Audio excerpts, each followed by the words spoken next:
कितनी जाती है? हाँ, इधर घुमाओ, इससे ज़्यादा नहीं जाती? दर्द हो रहा है?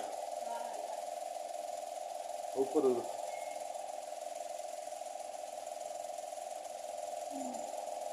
नीचे देखो, राइट में नहीं घूम पाती है ना गर्दन, ये अड़े जाता है। और कमर में कहाँ दर्द है? पूरी कमर में? हाँ, कमर में से ये पूरा एरिया है, ऊपर से यहाँ तक खटखट की आवाज आती है।